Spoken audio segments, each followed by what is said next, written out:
Donald Trump was probably gnashing his teeth over Alec Baldwin being a parody of him, but that's what happened. Oh, I'm sure. So. Exactly. Well, I think you have to laugh at wrapping these up here. things. So. I appreciate you coming in.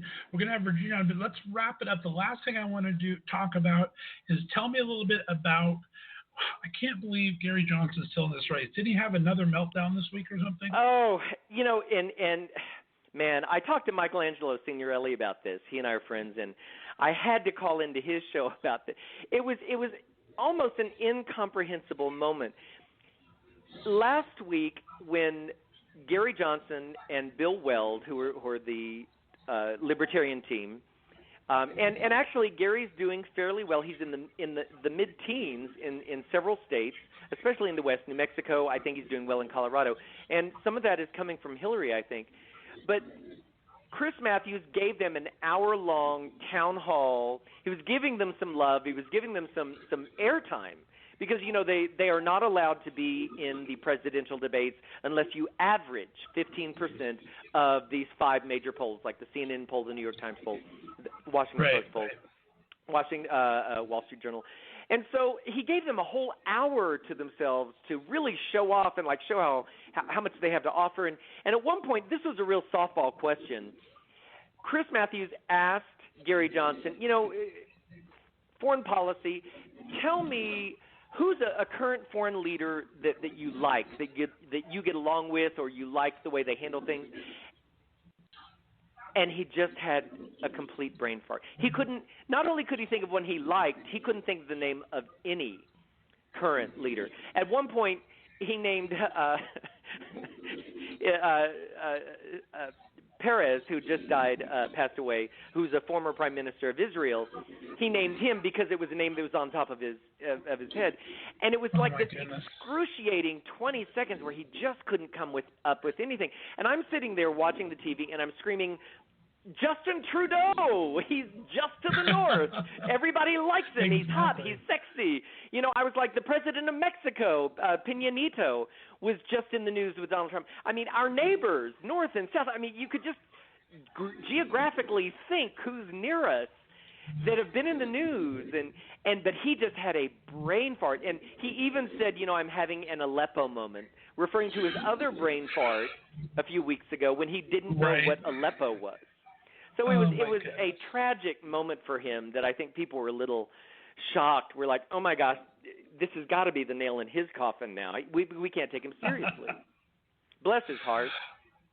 Bless his little heart. All right. Well, Randy Slovacek, thank you so much for being our pop culture guru every first and third Monday right here on Left of Straight Show. Tell everyone your social media again where they can find this fantastic Randy Report. Yes, you can find me every single day at therandyreport.com online, where I follow the daily news cycle in terms of pop culture, politics, and entertainment of interest to the LGBT community.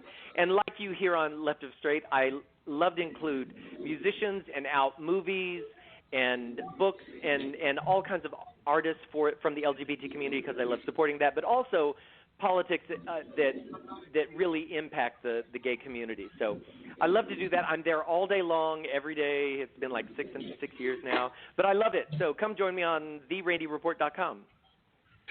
Well, I'm so glad to have you on. We're going to have to reschedule Soapbox because, of course, we had our Blog Talk meltdown 2 weeks ago on Soap Talk, and so we'll have to get in November. Blog Talk was not our friend. Yeah. It was not our friend that day. I can't believe how bad that went. But it was so much fun, too. I think we were having fun. I think we did just trying to get online, yeah. All right. Well, we got Virginia hanging on. I can't wait to talk to her. Randy, thank you so much. I appreciate it. Guys, we're going to go take a quick break. Randy, stay on the line for me. We were talking a little bit earlier about David Hernandez is Beautiful. We're going to play a little Beautiful by David Hernandez. Listen to the Left of Straight Show. Thank you so much, Randy Slovacek. We'll have Virginia Anzengruber on in just a couple of minutes.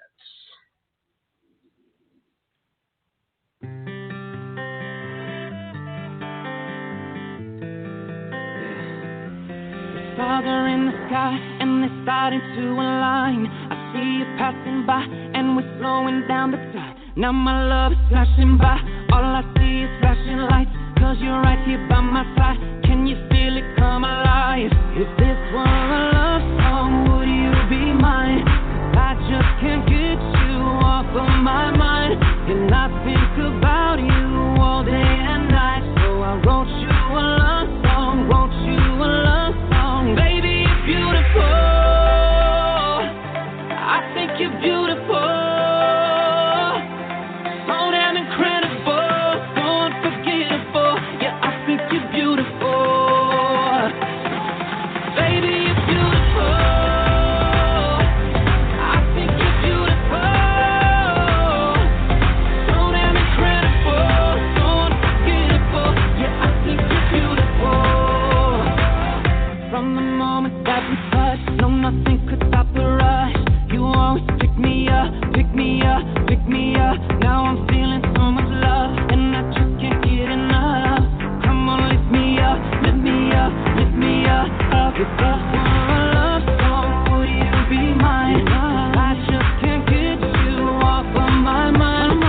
unforgettable. Yes, I think you're beautiful.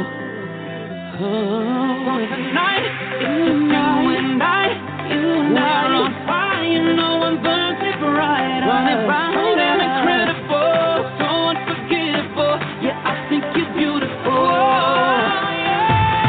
Baby, you're beautiful. I think you're beautiful. So damn incredible, so unforgettable. Yeah, I think you're beautiful. Baby, you're beautiful. I think you're beautiful.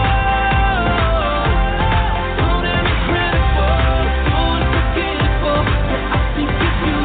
Baby, you're beautiful. And we are back. That is David Hernandez with Beautiful, with the one without the volume turned down. Sorry about that if I made you guys deaf there. We are back, guys. Thank you so much, Randy. But I am so excited to have my next guest back on the show. She's co-hosted me a couple times last season. She has a hugely popular podcast of her own, premiered her first music video she directed not too long ago.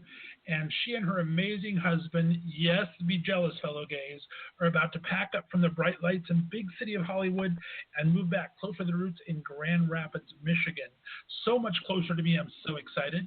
She's also about to take her podcast on the road to Florida, but instead of bringing her mom along, as I have on this road trip, she's bringing the actor and comedian Jim O'Heir from Parks and Recreation NBC.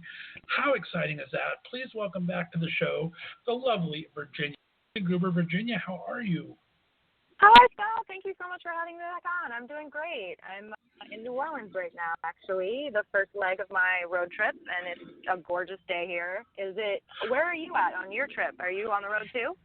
I am in beautiful Hershey, Pennsylvania right now. I saw your Mom and I morning have taken our little tour of the New England states, and now we're on our way back home. We're about a day away from being home. And, of course, I'm not as glamorous as you bringing Jim O'Heir and going to my college. We're in Hershey, Pennsylvania. I'm in my hotel room, and Mom's snoring in the bed next over there. So if you hear anything in the background, that'd be Mom. I was going to say, she's proudly snoring, though. You know, she's Exactly. very proud of you. She does it like a champ, though. She's great. So let's talk about, you haven't been on in a bit here. Remind everyone a little bit about your background. You're this fantastic in the entertainment business. You've done all this directing music videos. You have this podcast. Give us a little bit of everyone your background real quickly. Yeah, so I host a show called Super Hungry. It's conversations with not-so-starving artists. And so the focus of my podcast is very much interviewing working artists, you know, actors, painters, sculptors, musicians, writers. But a lot of my focus is really sort of the actual everyday life of a working artist, because I think a lot of the spectrum can sort of go either one way or the other, meaning it's, you know, lifestyles of the rich and famous or the busker on the corner.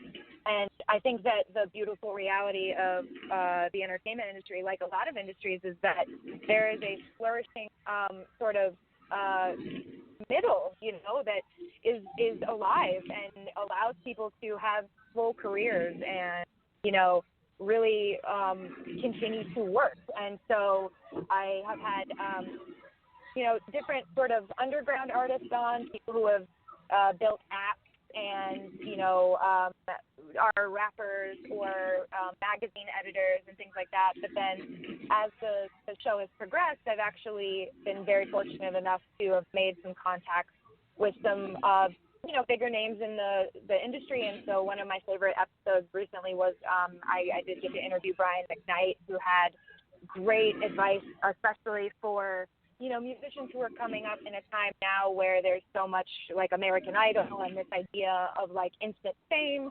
You know, it was such a great episode, yes.